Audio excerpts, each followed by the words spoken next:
गेल्या अनेक दिवसांपासून राज्याचं पावसाळी अधिवेशन सुरू आहे। अनेक मुद्दे चर्चिले जात आहेत। खरं तर हे सरकार टिकेल की नाही अशी शक्यता व्यक्त केली जात होती। सरकार स्थापन झालं, मंत्रिमंडळाचं वाटप झालं आणि मग पावसाळी अधिवेशन घेण्यात आलं। हे पावसाळी अधिवेशन सुद्धा घमासान झालं, अनेक चर्चा झाल्या, वादविवाद झाले, एकमेकांवर टीका झाली आणि त्याचबरोबर अनेक चिमटे सुद्धा काढले गेलेले आहेत। त्यामुळे पुढच्या काही मिनिटांमध्ये आपण या सगळ्या अधिवेशनात नेमकं काय झालं, काय काय घडलं, कोण कोणाला काय म्हटलं आणि खास म्हणजे जनतेला काय मिळालं, तुम्हा आमच्या फायद्याचे कुठले निर्णय झाले हे सुद्धा आपण जाणून घेणार आहोत। शिंदे सरकार जसं सत्तेवरती आलं त्यानंतर त्यांचं हे पहिलं अधिवेशन होतं आणि समोर अर्थात महाविकास आघाडी होती, त्यामुळे फुटलेली शिवसेना होती, असे अनेक मुद्दे होते। त्यामुळे अधिवेशन रंगेल यात शंका नव्हती। एकमेकांवरती अनेक प्रकारची टीका होईल, टोमणे होतील आणि त्याच पद्धतीने हे सगळं अधिवेशन झालं। म्हणजे नुसतं टीका टिप्पणीपर्यंत नाही तर अगदी धक्काबुक्कीपर्यंत गेलं, हे सगळं बघायला मिळालं। पण एकूण अधिवेशन जे होतं ते पुन्हा पुन्हा मुख्यमंत्र्यांनी ज्या पद्धतीने बाजू मांडली, त्यांना देवेंद्र फडणवीसांनी साथ दिली। अधिवेशन हे पुढच्या सरकारमध्ये काय चालणार आहे, राज्यामध्ये पुढच्या काही महिन्यांमध्ये काय चालणार आहे, पुढचे 2.5 वर्ष जवळपास काय चालणार आहे याची एक आपण छोटासा ट्रेलर असं म्हणू शकतो। काय राहुल, तुला काय वाटतं, कुठला निर्णय जास्त महत्त्वाचा होता? निश्चित आपण सरकारने कुठले निर्णय घेतले आणि सुरुवातीपासून काय झालं हे एक त्याचा आढावा घेऊयात। सर्वात आधी म्हणजे तुम्हाला माहिती आहे की अधिवेशन सुरू झालं तेव्हा दहीहंडी सुद्धा होती आणि जो सातत्याने प्रश्न विचारला जातो की यावर्षी दहीहंडी होणार का, कारण गेल्या 2 वर्षामध्ये कोरोना होता आणि त्यामुळे कुठलेच सण हे साजरे करता येऊ शकले नव्हते। त्यामुळे यंदाचे सण कसे साजरे होणार असा सगळा प्रश्न होता।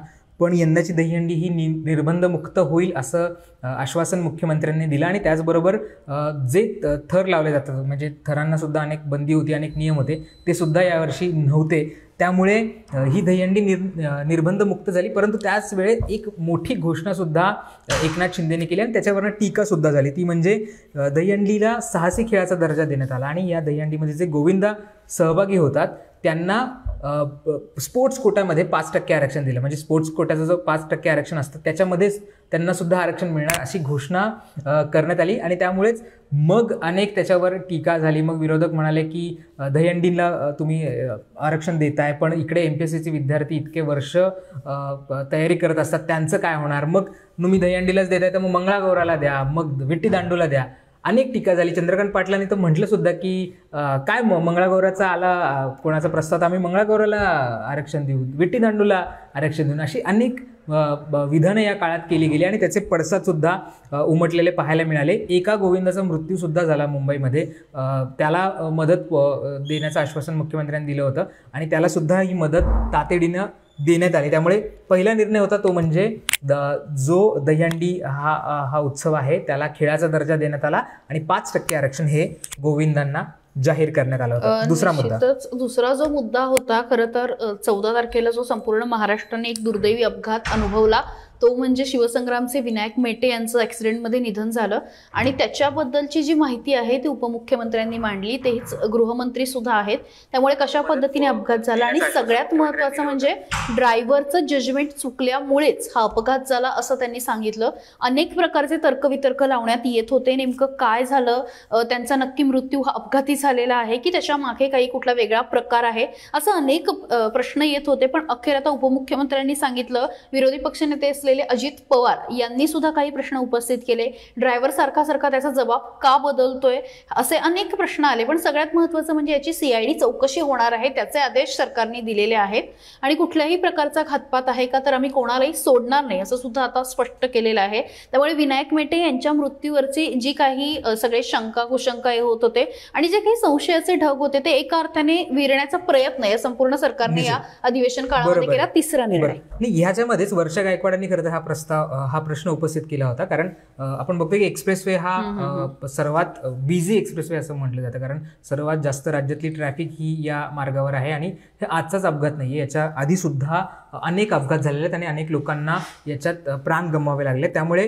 हा मुद्दा सारखा चर्चेला जात होता आणि त्याच्यावरच मग अजित पवारांनी मागणी केली की हा जो एक्सप्रेसवे आहे तो सध्या 3 लेनचा आहे, म्हणजे 3 लेन आणि 1 सर्व्हिस लेन असा हा एक्सप्रेसवे आहे, तो आता 4 पदरी करण्यात यावा, त्याच्याबद्दलची जागा तिथे आहे ती अधिग्रहित करण्यात यावी आणि हा जो एक्सप्रेसवे हा 4 लेनचा करण्यात येईल। म्हणजे जी जड वाहन आहेत त्यांना 2 लेन मिळतील आणि जी लाईट मोटर व्हेकल म्हणजे कार आणि इतर व्हेकल्स आहेत त्यांना 2 लेन्स मिळतील। त्यामुळे जेव्हा लेन बदलायची वेळ येते किंवा लेन कटिंगची वेळ येते तेव्हा हे असे अपघात होणार नाही. जो विनायक मेटेंचा अपघात झाला असं म्हटलं जातं ते लेन कटिंगच्या मुळेच झाला होता. आणि अजित पवारांनी हे सुद्धा सांगितलं की एक्सप्रेस वेवर हे जे कंटेनर्स जातात, मोठमोठे ट्रक जातात, हे अजिबात नियम पाळत नाहीत, ते कोणाचंच ऐकत नाहीत आणि त्यांच्यावर कोणाचा निर्बंध सुद्धा नाहीये आणि त्याच्यामुळेच हे अनेक अपघात हे गेल्या अनेक काळापासून झालेले. त्यामुळे जर हा एक्सप्रेस वे 4 पदरी झाला तर 2 लेन्स या जड वाहनांसाठी मिळतील आणि 2 लेन्स या कार आणि इतर जे लाईट मोटर व्हेकल्स आहेत त्यांच्यासाठी मिळतील आणि त्यामुळे हे अपघाताचं प्रमाण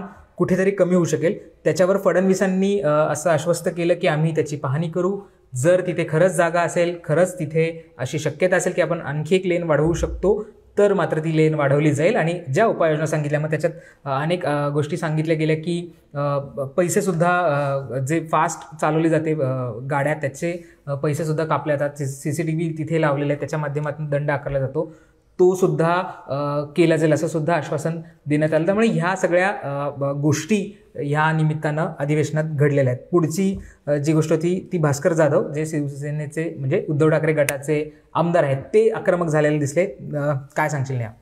भास्कर जाधवांनी प्रत्येक मुद्द्यावरती जी काही भूमिका मांडली ती प्रत्येक वेळी आक्रमक आणि विशेषतः शिंदे गटामध्ये जे गेलेले शिवसैनिक आहेत त्यांना कुठेतरी कचाट्यात पकडण्याची मांडली. मग फक्त भास्कर जाधवांवर बोलत नाही तर अनेक जण जे होते, म्हणजे मला असं वाटतं की हे जे अधिवेशन होतं ते राष्ट्रवादीनी किंवा भाजपने जेवढं गाजवलं त्याच्यापेक्षा शिवसेना अंतर्गत जे झालेलं आहे, जी दुफळी माजलेली आहे त्यांनी ते जास्त गाजलं. म्हणजे आता आपण बघूया की भास्कर जाधव किंवा सुहास कांदे, त्यानंतर राणे, म्हणजे शंभूराज देसाई, हे सगळेजण सभागृहामध्ये प्रचंड आक्रमक झालेले आपल्याला दिसून आले.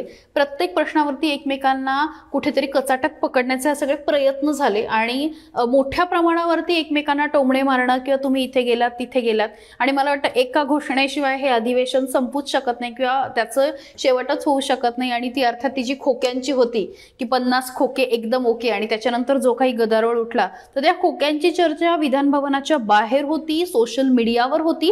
आणि इतकंच नाही तर आतमध्ये सुद्धा अखेर या खोक्यांचा उल्लेख मुख्यमंत्र्यांनाही करावा लागला आणि विरोधी पक्षांनाही करावा लागला. जसं तू म्हणालीस की भास्कर जाधव आणि इतर शिवसैनिक त्यांच्यामध्येच ते सगळा द्वंद्व किंवा वाद बघायला मिळाला. पण कारण काय बघितलं तर हे जे 50 आमदार गेले त्याच्यामध्ये अनेक जे आमदार आहेत त्यांचं वक्तृत्व चांगलं आहे किंवा ते आक्रमक आहेत. पण जे आता उद्धव ठाकरेंसोबत राहिले त्याच्यामध्ये काही निवडक आमदार आहेत, त्यातले भास्कर जाधव आहेत. भास्कर जाधव आणि नितेश राणेंची अनेकदा खडाजंगी पाहायला मिळाली, त्यांच्यामध्ये एकमेकांवर आरोप प्रत्यारोप झाले. शंभूराज देसाई यांनी भास्कर जाधवांचे अनेक खटके उडताना पाहिले आणि उद्धव ठाकरेंचा चेहरा म्हणून, उद्धव ठाकरे गटाचा चेहरा म्हणून भास्कर जाधव ही खिंड लढताना आपल्याला पाहायला मिळाले. अर्थात आदित्य ठाकरे होते पण आदित्य ठाकरे सुरुवातीच्या काळात आक्रमक दिसले नाहीत. भास्कर जाधवांनी ही सगळी खिंड लढवली, त्यांच्या मदतीला मग अजित पवार आले. अजित पवारांनी अनेक टोमणे केले, अजित पवार सुद्धा आक्रमक झालेले दिसले. त्याचबरोबर धनंजय मुंडे सुद्धा यावेळेस म्हणजे विधिमंडळात आणि विधिमंडळाच्या बाहेर पायऱ्यांवर सुद्धा आक्रमक झालेले पाहायला मिळाले. जी घोषणेचा तू मगाशी उल्लेख केला की 50 खोके एकदम ओके, ह्या ज्या घोषणा तयार केल्या होत्या त्याच्यामध्ये सगळे उद्धव ठाकरे गटाची आमदार होते आणि त्याच्यामध्ये धनंजय मुंडे सुद्धा होते. ते सुद्धा आक्रमकपणे हे सगळ्या घोषणा देत होते. त्यानंतर ह्या घोषणांचा कार्यक्रम झाला, हे सगळा जे प्रकरण होते झालं. जेव्हा अधिवेशनात मुख्यमंत्री एका भाषणाला उभे राहिले होते तेव्हा त्यांनी मात्र धनंजय मुंडेंना टोले लगावले. मग त्यांनी म्हणले की तुमचंही मला सगळं माहिती आहे, इथे उपमुख्यमंत्री देवेंद्र फडणवीस बसलेले आहेत, त्यांनी तुमच्यावर दया करुणा दाखवली, करुणाला त्यांनी असा जोर देऊन म्हटलं आणि असा सगळा टोमणा एक चिमटा धनंजय मुंडेंना काढला. आणि मग दुसऱ्या दिवशी जे पायऱ्यांवर आंदोलन झालं त्याच्यात मात्र धनंजय मुंडे दिसले नाहीत, तिथून ते मग गायब झाले. मुख्यमंत्र्यांनी सुद्धा अनेक फटकेबाजी केली. तुला आठवत असेल की अनेक मुद्द्यांवर ते बोलले, त्यांनी आता कविता पण केल्या. आजचं तर मुख्यमंत्र्यांचं भाषण म्हणजे सभागृहातच त्यांना विचारलं की आठवलेंना भेटून आलात का, इतपत त्या सगळ्या कविता होत्या. म्हणजे काँग्रेसची झाली फरफट आणि इंदिराबाईंच्या काळामध्ये होता काँग्रेसचा वट वगैरे अशा पद्धतीच्या सगळ्या कविता होत्या. मुख्यमंत्र्यांनी ज्या पद्धतीने बाजू लढवली, मला विशेषतः सांगायचं होतं की मागच्या काही वर्षांपासून एकनाथ शिंदे शिवसेनेचे पहिल्या फळीतले नेते म्हणून ओळखले जातच होते. कदाचित ठाणे वगैरे भागामध्ये त्यांचं काही प्रमाणात वक्तृत्वही माहिती असेल, पण ज्या पद्धतीने मुख्यमंत्री म्हणून त्यांनी इमेज बिल्ड केली की हो मी सभागृहामध्ये सुद्धा तितक्याच ताकदीने बोलू शकतो, आणि आपण जसं म्हणतो की प्रत्येकाची एक स्टाईल असते. म्हणजे देवेंद्र फडणवीस उभे राहिले की थोडेसे आवेशात्मक आणि द्वेषपूर्ण स्पष्ट वक्तेपणाने बोलतात. अजित पवारांचा त्यांचा एक बारामतीचा एक रांगडा स्वर आहे. जयंत पाटील हे थोडंसं शांतपणे पण तरी पण थांबत एखाद्याला चिमटा काढत आवाजाची चढउतार करत बोलतात. तसं मुख्यमंत्र्यांनी सुद्धा शांतपणे बोलत पण त्याच सोबत समोरच्याला विरोधकाला बरोबर चिमटा काढत स्वतःची एक शैली विकसित केली. आणि ही शैली विशेषतः दररोज म्हणजे साधारण 2-3 दिवस तर सलग फटकेबाजी केलेली आहे. त्याच्यामधनं शिवसेना सोडलेली आहे. आम्ही शिवसेना का सोडली, आम्हीच बाळासाहेबांच्या विचारांचे खरे कंत्राट आम्हीच चालवतोय वगैरे इथपर्यंत मुख्यमंत्री बोलले. आणि मी सक्षमपणे उत्तर देऊ शकतो हे त्यांनी लोकांच्या मनावर बिंबवण्याचा मात्र प्रयत्न पण केला. गंमत माहिती का, म्हणजे एकनाथ शिंदेचं जे आत्ता वक्तृत्व आपण बघतोय, म्हणजे जेव्हा ते ठाकरेंसोबत सत्तेत होते किंवा इतर आधी शिवसेनेसोबत ते पहिल्यापासून आहेत, तेव्हा ते कुठे असे मास लीडर म्हणून समोर आले नव्हते. म्हणजे मास लीडर मी कशा अर्थाने म्हणतोय, वक्तृत्वाच्या बाबतीमध्ये. अर्थात ठाण्यामध्ये त्यांचा खूप मोठा जनसमुदाय आहे, त्यांना खूप मोठं सपोर्ट आहे. ठाणे महापालिका त्यांच्या ताब्यात आहे, ठाणे जिल्हाचे प्रमुख होते ते, त्यामुळे त्यांचा तो एक पूर्ण तिथं दरारा होता किंवा तिथं त्यांचं वर्चस्व होतं. वक्तृत्वामध्ये आपण त्यांना कधी बघितलं नव्हतं. या आधीच्या अधिवेशनामध्ये ते इतक्या त्वेषाने किंवा इतकं त्यांचं जे वक्तृत्व इतकं छान आहे ते कधी आलं नव्हतं. ते खूप कमी वेळा बोलले होते. ह्या अधिवेशनामध्ये मुख्यमंत्री असल्यामुळे ते इतके बोलले. आजचं भाषण तर जवळजवळ 1.5-2 तास झालं. आणि त्याच्यामध्ये त्यांची मजा अशी आहे की ते आता त्यांचा जो स्वभाव आहे एकदम असा मधुर, काय म्हणतात त्यांना, असा शांत आणि असे एकदम निरागस ते बोलतात, पण ते तितकेच स्मार्टर खेळी सुद्धा खेळतात. ते इतकं असं इतकं निरागसतेने अशी एखादी वाक्य बोलून जातात की अजित पवार जयंत पाटील म्हणाले होते काल त्यांना की तुम्ही इकडे असता तरी सुद्धा आम्ही तुम्हाला मुख्यमंत्री केला असतं, तुम्ही आम्हाला सांगायला पाहिजे होतं. तर आज जयंत पाटलांना ते म्हणाले की जयंत पाटील तुम्हाला विरोधी पक्ष नेता व्हायचं होतं, तुम्ही दादांना विचारलं का मला इकडे बोलवायच्या आधी. त्यामुळे त्यांच्यात सुद्धा असं मिश्किलपणे टिप्पणी करायला सुरुवात केली.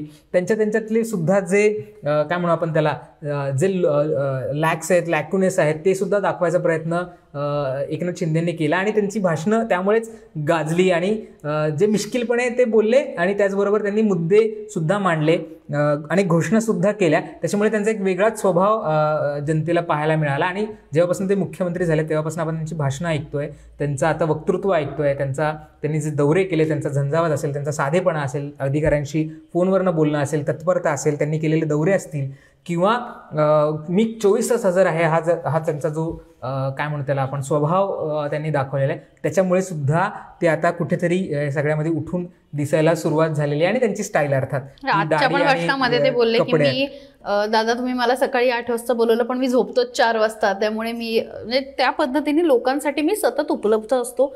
ही जी दाखवण्याची त्यांची एक स्टाईल असेल किंवा जो त्यांना दाखवायचं आहे, दर्शवायचं आहे, तर हे कुठेतरी ठसवण्याचा प्रयत्न त्यांनी आज सभागृहामध्ये सुद्धा केला.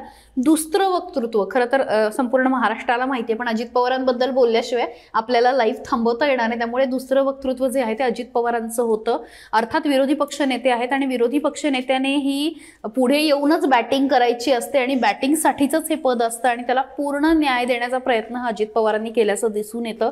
कुठल्याही परिस्थितीमध्ये त्यांचा तो करडा आवाज, उभं राहण्याची शैली आणि त्याच सोबत आमदारांना सुद्धा समज देताना अरे तुमच्या 40 जणांना आता सांभाळायचंच आहे, तुमच्यासाठी वेगळं कार्यालय काढलेलं आहे, इथपासून अनेक गोष्टी अजित पवारांनी बोट ठेवण्याचा प्रयत्न केला. जिथे सरकारला थांबवावं असं वाटलं तिथे थांबवण्याचा सुद्धा प्रयत्न केला आणि जिथे अमोल मिटकरींना समज द्यायची होती धक्काबुक्कीच्या वेळी त्यावेळी ती समज सुद्धा दिली. अजित पवारांनी सुद्धा एक प्रकारे चांगली खिंड लढवली असं आपल्याला म्हणता येईल. राहुल तुझं काय निरीक्षण? अजित पवारांची मजा अशी आहे ना, म्हणजे अजित पवार असे नेते आहेत, म्हणजे अर्थात त्यांना 20-25 वर्षाचा अनुभव आहे विधिमंडळाचा, सगळ्या अधिवेशनाचा, त्यामुळे ते एक सिनियर लीडर आहेत आणि त्यांचा अभ्यास इतका आहे. त्यांनी अनेक वर्ष ते उपमुख्यमंत्री आहेत, त्यामुळे त्यांना प्रशासनाचा अनुभव आहे, त्यांना सभागृह कसं चालतं याचा अनुभव आहे आणि सगळ्यांबद्दलची माहिती त्यांना पूर्णपणे. त्यामुळे जेव्हा ते बोलायला उभे राहतात किंवा जेव्हा ते विरोधी पक्ष नेते म्हणून बोलायला उभे राहतात तेव्हा त्यांच्या डोक्यात सगळं क्लिअर असतं. त्यांचा जो करारी बाणा आहे आणि कुठचाही आरोप हो, कुठलेही आपल्या विरोधातलं भाषण हो, ते कसं परतवून लावायचं याची चांगली जाण त्यांना आहे. त्यामुळे कुणीही बोलायला उभं राहिलं आणि त्यांची अधिकारवाणी इतकी आहे की ते त्यांचा जो दरार आहे, जसं नेहा मगाशी म्हणाली, तो आपल्याला म्हणजे जेव्हा अधिकाऱ्यांच्या बैठकींमध्ये दिसतो, त्यांच्या कामामध्ये पण दिसतो, तो विधिमंडळात सुद्धा दिसतो. ते आमदारांना खडसवायला सुद्धा मागे पुढे बघत नाही. ते अध्यक्षांना सुद्धा सांगतात की तुम्ही त्यांना खडसवा, ही पद्धत नाही आहे अधिवेशन चालवायची. तुला आठवत असेल तर अनेक मुद्दे झाले, अनेक वेळा शंभूराज देसाई काही बोलले, त्यांना खडसवायला सांगितलं त्यांनी अध्यक्षांना. काही अधिकाऱ्यांनी काही टेक्निकल चुका केल्या होत्या, म्हणजे विधानसभेचं अधिवेशन सुरू होतं आणि तिथं विधान परिषद लिहिलं होतं, तर त्याच्यावर सुद्धा अजित पवार चिडले. आणि ज्या अधिकाऱ्यांनी ही चूक केली आहे त्यांना 7वा वेतन आयोग मिळतो, त्यांना एवढे पगार मिळतात, ते काही फुकट काम करत नाहीत, आणि अशा वेळी जर अशा चुका होत असतील तर त्यांना निलंबित करा, असं सुद्धा अजित पवार आपल्याला म्हणताना दिसले. म्हणजे अजित पवार जे आक्रमक असतात, जो त्यांचा करारी स्वभाव आहे तो इथं दिसला. आणि आपण बघितलं तर मग भाजप असेल, शिवसेना असेल किंवा मग काँग्रेस असेल, तेच अजित पवारांपासून जरा काय म्हणू आपण त्याला दचकून राहतात किंवा अजित पवारांवर थेट टीका कुणी करत नाहीत. सुहास कांदेंचा तू मगाशी उल्लेख केला. सुहास कांदे आक्रमक झाले होते. ते मुद्दा होता जी महाराष्ट्र सदनाची चौकशी झाली होती ती थांबवण्यात आली होती, तिला क्लीन चिट देण्यात आली, तसा GR काढला होता. आणि त्याच्यावर ते म्हणाले की हा GR काढल्यानंतर अपिलात का गेलं नाही सरकार. ते उपमुख्यमंत्रींना सुद्धा म्हणाले की आम्ही तुमच्याकडे बघून हे सरकार स्थापन केलं की तुमच्यासोबत आलं, आणि तुम्ही जर असं करणार असाल, तुम्ही जर असे निर्णय घेणार असाल तर मग काय. त्यांनी चौकशी मागली, तेव्हा सुद्धा अजित पवार आक्रमक झाले होते आणि त्यांनी सुद्धा डिफेंड केलं होतं. पण जसं तू म्हणालीस, सुहास कांदेंचं असं म्हणणं होतं की मला पाहिजे तसं अपेक्षित उत्तर उपमुख्यमंत्र्यांनी, गृहमंत्र्यांनी दिलं नाही आणि मी या उत्तरावर समाधानी नाही. त्यावेळेस अजित पवार म्हटले की तुम्हाला पाहिजे ते उत्तर मिळणार नाही, जे त्यांना द्यायचं आहे ते उत्तर तुम्हाला मिळेल. त्यामुळे अजित पवारांनी जिथे एखाद्या आमदाराला सांगायची वेळ येईल तर सांगण्याचा सुद्धा प्रयत्न केला. एकूण सभागृह चालवण्यासाठी जे महत्वाचे नेते असतात त्याच्यामध्ये अर्थात त्यांनी तो प्रयत्न होता त्यांचा. हे सगळं सुरू असताना 2 लोकांबद्दल आपल्याला विधान परिषद सुद्धा चाललेली आहे, त्यामुळे 2 लोकांबद्दल बोलावं लागेल. एक म्हणजे राहुल नार्वेकर आणि दुसऱ्या म्हणजे नीलमताई गोरे. या दोघांबद्दलही बोलावं लागेल, कारण विधानसभेचे अध्यक्ष आहेत राहुल नार्वेकर, पहिल्यांदाच अध्यक्ष झालेले आहेत, यंग आहेत. त्यांच्या समोर त्यांच्या वयापेक्षाही आणि त्यांच्यापेक्षा अधिक टर्म असलेले सुद्धा आमदार समोर होते. त्यामुळे नाही म्हटलं तरी दडपण होतं. राहुल नार्वेकर हे रामराजे निंबाळकरांचे जावई आहेत, त्यामुळे त्या अर्थाने घरगुती संबंध नाही म्हटलं तरी ते होते, पूर्वी त्या पक्षामध्ये होते. त्यामुळे कसं आता राहुल नार्वेकर हा सगळा तिढा सोडवणार हा प्रश्न होता. पण मोठ्या प्रमाणावर त्यांनी प्रयत्न केला आणि उत्तम प्रयत्न होता एकूण जर बघितलं तर. अर्थात त्यांच्यावरती ही टीका झाली. जयंत पाटलांनी त्यांना सुद्धा सांगितलं की तुम्ही सरकारचे प्रतिनिधी म्हणून बोलायचा प्रयत्न करू नका किंवा बोलू नका, सरकारची बाजू मांडू नका. पण राहुल नार्वेकर आणि दुसरं म्हणजे नीलम गोरेंचा जो मुद्दा गाजला की त्या गुलाबराव पाटलांना जे बोलल्या, तो व्हिडिओ तुम्ही सगळ्यांनी बघितला असेल, प्रचंड व्हायरल झालेला होता की तुम्ही काय बोलताय. म्हणजे एकीकडे एका अध्यक्षांनी अर्थात राग तर प्रत्येक व्यक्तीला येऊ शकतो, त्यामुळे एकीकडे एक आणि अध्यक्षांनी त्या पद्धतीने ते सभागृह चालवण्याचा प्रयत्न केला आणि नीलमताईंनी सुद्धा अतिशय चांगलं, विधान परिषद सुद्धा उत्तम चालली. पण तो जो एक प्रसंग आहे तो मोठ्या प्रमाणावरती व्हायरल झाला की तुम्ही अशा पद्धतीने का बोलता. ते म्हणालेच गुलाबराव पाटलांना की तुम्ही मंत्री वगैरे घरी असाल, हे सभागृह आहे आणि इथे तुम्ही कोणी असो, मंत्री असो किंवा आमदार असो, त्यांनी शिस्तीतच वागितलं पाहिजे. सभागृहाची शिस्त आहे, सभागृहाचे जे नियम आहेत त्याला अधीन राहूनच वागलं पाहिजे, अशी त्यांनी समज सुद्धा दिली होती. आणि छाती बडवून काय बोलताय, इथे तुम्ही मंत्री असाल तुमच्या घरी, असं ते नीलमताईंचं वाक्य होतं. आणि त्याचं कौतुक उद्धव ठाकरेंनी सुद्धा नंतर केलं होतं. म्हणाले होते की अध्यक्षांनी असंच सभागृह चालवलं पाहिजे. उद्धव ठाकरेंचा विषय निघाला म्हणून उद्धव ठाकरे खरं तर जरी मुख्यमंत्री पदावरनं ते पायउतार झाले असले तरी ते विधान परिषदेत अजूनही सदस्य आहेत, आमदार आहेत. पण उद्धव ठाकरे या अधिवेशनात सहभागी झाले नाहीत, म्हणजे ते विधान परिषदेत आले नाहीत. ते विधिमंडळात आले, त्या प्रिमायसेसमध्ये आले, पण ती महाविकास आघाडीची जी बैठक होती त्या बैठकीला ते उपस्थित राहिले आणि तेवढ्या पुरतेच ह्या सगळ्या अधिवेशनात ते आले होते. परंतु त्यांची उपस्थिती कुठेही विधान परिषदेमध्ये दिसून आली नाही. आता उद्धव ठाकरेंचा विषय निघालाय तर आदित्य ठाकरेंबद्दल आपण बोलून घेऊ.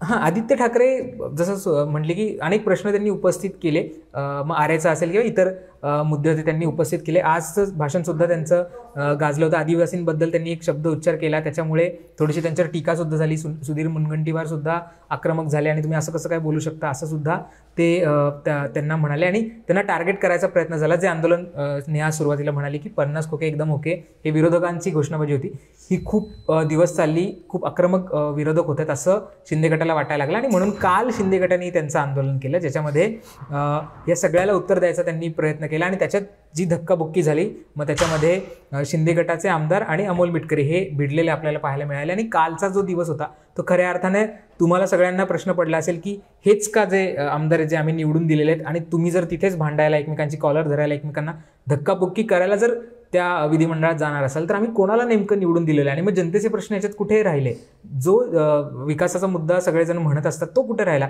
असा सगळा प्रश्न लोकांना पडला होता. हे झाल्यानंतर आज परत शिंदे गटाने आंदोलन केलं आणि त्यांनी थेट आदित्य ठाकरेंवर टीका केली. खरं तर ही टीका आपण कशा अर्थाने बघायची, कारण टीका ही काय म्हणतो आपण त्याला, राजकीय कारकिर्दीवर टीका असावी, नियमांवर घेतलेल्या निर्णयांवर टीका असावी, परंतु वैयक्तिक टीका खूप केलेली आपल्याला पाहायला मिळाली. अनेक आदित्य ठाकरेंवर चिखलफेक करायचा प्रयत्न झाला, अनेक पोस्टर्स तिथे आणले गेले होते. आदित्य ठाकरेंचं एक व्यंगचित्र तिथं दाखवण्यात आलं होतं आणि त्याच्या माध्यमातून त्यांना टार्गेट करायचा प्रयत्न झाला. त्यांना पप्पूसुद्धा म्हटलं गेलं, जे आधी राहुल गांधींना अनेकदा भाजपकडनं म्हटलं गेलेलं आहे. त्यामुळे आदित्य ठाकरेंची प्रतिमा कुठेतरी मलिन करायचा प्रयत्न या सगळ्या शिंदे गटाच्या आमदारांकडनं करण्यात आला. त्याला आदित्य ठाकरेंनी अर्थात उत्तरसुद्धा दिलं, माध्यमांशी बोलताना त्यांनी त्यांची प्रतिक्रियासुद्धा दिली. परंतु हा आजच्या आंदोलनामधला एक किंवा अधिवेशनामधला एक महत्त्वाचा टप्पा होता. त्यामुळे हे सगळे झाले, काय काय घडलं त्याच्यामध्ये. या सगळ्या अधिवेशनात तुम्हाला प्रश्न वाटेल की आम्हाला काय मिळालं, हे सगळं गोंधळ झाला, भांडणं झाली, एकमेकांवर टीका झाली, आरोप झाली, भाषणं झाली. अधिवेशन जे असतं ते जनतेचे प्रश्न सोडवण्यासाठी असतं, जनतेच्या मागण्या मांडण्यासाठी असतात, नवीन कायदे करण्यासाठी असतं, नवीन निर्णय घेण्यासाठी असतं, नवीन विधेयकं मांडण्यासाठी असतं. ह्या अधिवेशनात तुम्हाला काय मिळालं, तर ह्या अधिवेशनात काही निर्णय झाले, ते निर्णय आपण पटकन जाणून घेऊयात. नेहा, पहिलाच निर्णय जो आहे ज्याची प्रचंड सभागृहामध्ये सुद्धा चर्चा झाली तो अर्थात जनतेमधनं नगराध्यक्ष आणि सरपंच निवडीचा. छोट्या छोट्या गावांमध्ये अतिशय मोठा हा संपूर्ण निर्णय असतो किंवा ही व्यक्ती असते, गावचा कारभार बघणारी असते आणि अशावेळी सरपंच आणि नगराध्यक्ष हे दोघंही जण जनतेमधून निवडून येतील असा निर्णय बहुमताने दोनही सभागृहामध्ये संमत झाला. सगळ्यात महत्त्वाचं हे आहे की पूर्वी हा निर्णय यापूर्वी 3 वेळा झाला होता, तो 3 वेळा पुन्हा मागे घेण्यात आला आणि तो आता पुन्हा करण्यात आला. अजून एक इंटरेस्टिंग गोष्ट म्हणजे जेव्हा ही टर्म आली किंवा 2019च्या जेव्हा विधानसभा झाल्या तेव्हा याच एकनाथ शिंदेंनी, म्हणजे त्यावेळेस ते मुख्यमंत्री नव्हते पण याच एकनाथ शिंदेंनी तो निर्णय कसा चुकीचा आहे म्हणून बॅटिंग केली आणि 2.5 वर्षानंतर जेव्हा ते स्वतः मुख्यमंत्री झाले तेव्हा हा निर्णय कसा बरोबर आहे म्हणूनही त्याच एकनाथ शिंदेंनी बॅटिंग केली. विरोधकांनी सुद्धा समोर आणण्याचा प्रयत्न केला पण अर्थात त्यांनी सांगितलं की त्यावेळेस सरकार वेगळं होतं, प्रत्येक वेळी भूमिका ही मंत्र्याची नसते तर सरकारची असते, त्यामुळे त्यांनी ती भूमिका कशा पद्धतीने मी बदलली हे सांगितलं. पण व्यक्ती तीच होती पण भूमिका यावेळेस बदलल्याची त्यांनी दाखवून दिलं. पण अर्थात ज्या पद्धतीने आता शिंदे गट आणि एकूण भाजप आहे, भाजपचे 105 आहेत, शिंदे गटाचे साधारण 50 आहेत, त्यामुळे बहुमताच्या जोरावरती दोनही सभागृहांमध्ये हा जो निर्णय आहे तो संमत झाला आणि त्यानंतर आता गावोगावचे जे काही सरपंच आणि नगराध्यक्ष असणार आहेत ते आता जनतेमधून निवडून येणार आहे. राहुल, निश्चित आज जे महत्त्वाचे निर्णय झाले त्याच्यामध्ये पोलिसांना बीडीडी चाळीमध्ये 15 लाखांमध्ये घरं देऊ अशी घोषणा मुख्यमंत्र्यांनी केलेली आहे. पोलिसांसाठी ही महत्त्वाची आपण बातमी म्हणू शकतो किंवा घडामोड म्हणू शकतो. त्याचबरोबर नामांतराचा ठराव सुद्धा विधानसभेत मंजूर करण्यात आलेला आहे. औरंगाबादचं नामांतरण छत्रपती संभाजीनगर असं करण्यात आलं आहे. नवी मुंबई विमानतळाला DB पाटलांचं नाव आणि उस्मानाबादला धाराशिवचं नाव देण्याचा हा जो निर्णय आहे तो सुद्धा घेण्यात आला. हा निर्णय खरं तर मागच्या कॅबिनेटमध्ये करण्यात आला होता परंतु त्याला जेव्हा परत हे शिंदे फडणवीस सरकार आलं तेव्हा तो निर्णय स्थगित करण्यात आला होता. कारण ते फडणवीस असं म्हणले होते की जेव्हा आमदारांचा सपोर्ट नसतो किंवा जेव्हा तुम्हाला फ्लोर टेस्ट सांगितलेले असते त्यावेळेस कॅबिनेटमध्ये असे निर्णय घेता येत नाही आणि म्हणून कायदेशीर प्रक्रिया पूर्ण करण्यासाठी आम्ही हा ठरावाला स्थगिती दिली होती आणि आता परत तो ठराव विधानसभेत मंजूर करण्यात आलेला आहे. त्यामुळे अजून काही अपडेट्स आलेत.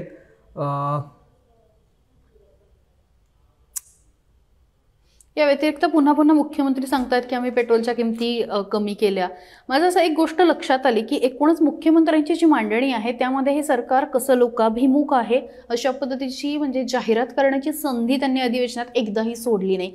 ज्या पद्धतीने त्यांचं वक्तृत्व होतं त्यामध्ये ते पुन्हा पुन्हा दाखवत होते की आम्ही लोकांसाठी आलेलो आहोत आणि शिवसेनेचे, खऱ्या शिवसेनेचे किंवा बाळासाहेब ठाकरेंचे जे विचार आहे ते पुढे नेण्यासाठी आम्ही आलेलो आहोत आणि पुन्हा पुन्हा ते त्यांची कामं जी आहेत ती लोकांना दाखवत होते. बरोबर.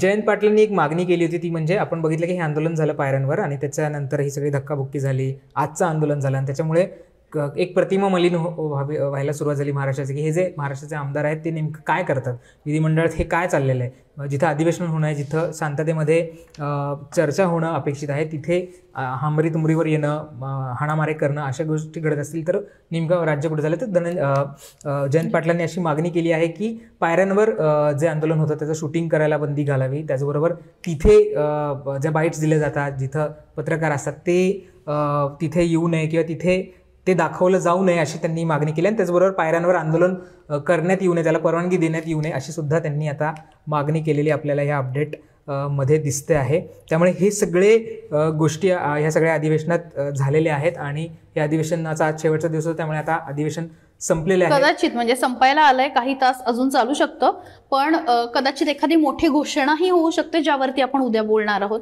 पण तुर्तास तरी एक 2-4 निर्णय सोडले तर हे जे अधिवेशन होतं ते विशेषतः आपण कन्क्लूड करतोय म्हणून की शिंदे गट जो आहे तो आम्हीच कसे योग्य आहोत हे दाखवण्यासाठी त्यांनी खर्ची पाडलं, आणि दुसरीकडे राष्ट्रवादी काँग्रेस किंवा काँग्रेसने त्यांना कशा पद्धतीने आम्ही कचाट्यात पकडू पण शकतो. तुला माहिती का, तू उल्लेख केला काँग्रेस खूप कमी दिसली, म्हणजे ज्या पद्धतीनं राष्ट्रवादी आक्रमक दिसली, शिंदे गटात ठाकरे गटातले आमदार नाना पटोले आणि वर्षा गायकवाड यांनी थोडीफार खिंड लढवण्याचा प्रयत्न केला, ग्रेट झाली किंवा त्यांनी फार अशी आक्रमक भाषणं केली किंवा खूप मोठी चर्चा घडून आली किंवा खूप मोठे मुद्दे त्यांनी मांडले असं काही झालं नाही. यशोमती ठाकूरांनी मुद्दे काही मांडलेले आहेत, पण ज्याची चर्चा झाली असे खूप कमी मुद्दे या अधिवेशनात काँग्रेसनी मांडले. त्यामुळे काँग्रेस आता इथे विधिमंडळात पण थोडीशी बॅकफूटवर आपल्याला जाताना पाहायला मिळते. पण जसं आपण म्हटलं की राष्ट्रवादी आता खूप स्ट्रॉंगली बाजू मांडते, राष्ट्रवादीचे नेते आक्रमक होत आहेत, त्यांची भाषणं विधिमंडळातली गाजत आहेत. अर्थात आता जसं आपण म्हणतोय की हे सरकारचं भवितव्य काय, कारण अजूनही सुप्रीम कोर्टात सुनावणी पेंडिंग आहे, ती पुढे सारखी ढकलली जाते, त्याच्या नवीन तारखा मिळतात. त्यामुळे हे सरकारचं भवितव्य अजूनही कोणाला माहीत नाहीये. कदाचित असं म्हटलं जाते, जे लिगल एक्सपर्ट्स आहेत त्याचं म्हणतात की ही सुनावणी अशीच पुढे चालत राहील आणि ह्या 2.5 वर्षाची जी टर्म आहे किंवा 2 वर्षाची टर्म आहे ती पण कदाचित हे सरकार पूर्ण करेल. पण आपल्याला काहीच माहीत नाही काय घडू शकतं. पण हे झालं पावसाळी अधिवेशन आणि ह्या पावसाळी अधिवेशनामध्ये घडलेल्या घडामोडी. आता पुढचं जेव्हा अधिवेशन होईल तेव्हा त्याच्यात काय होतं हे बघणं सुद्धा महत्वाचं ठरणार आहे. तुम्हाला काय वाटतं, म्हणजे मुळात सरकारने हे काम किंवा हे जे अधिवेशन आहे त्यातले छोटे छोटे का होईना, तुम्ही जेवढ्या बातम्या बघितले असेल, व्हिडिओ बघितले असतील, तुम्हाला आमच्या पेजवर सुद्धा ते बघायला मिळतील, तर त्यातनं बघून या सरकारच्या कामाबद्दल काय वाटतं, विरोधकांच्या कामाबद्दल काय वाटतं, तुम्ही समाधानी आहात का, आम्हाला कमेंट बॉक्समध्ये नक्कीच सांगा. तुमच्या भरपूर जर कमेंट्स आले तर उद्या आपण पुन्हा यातलाच एखादा विषय घेऊन पुन्हा या विषयावर गप्पा मारू. पण तोपर्यंत तुम्ही जनता म्हणून तुमचं जे मत आहे ते नक्की नोंदवा. तुमचे विचार आम्हाला वाचायला नक्की आवडतील. निश्चित इथेच थांबूयात आणि रजा घेतो आम्ही तुमची, आणि इतर सगळे अपडेटसाठी तुम्ही सकाळ सरकारनं आम्हाला फॉलो करायला मात्र विसरू नका. महाराष्ट्रातील सर्व बातम्यांचे विश्वासार्ह व्यासपीठ, सकाळच्या सर्व सोशल मीडिया प्लॅटफॉर्मला लाईक, फॉलो आणि सबस्क्राईब करा. तसंच सर्व नोटिफिकेशनसाठी बेल आयकॉन प्रेस करायला विसरू नका.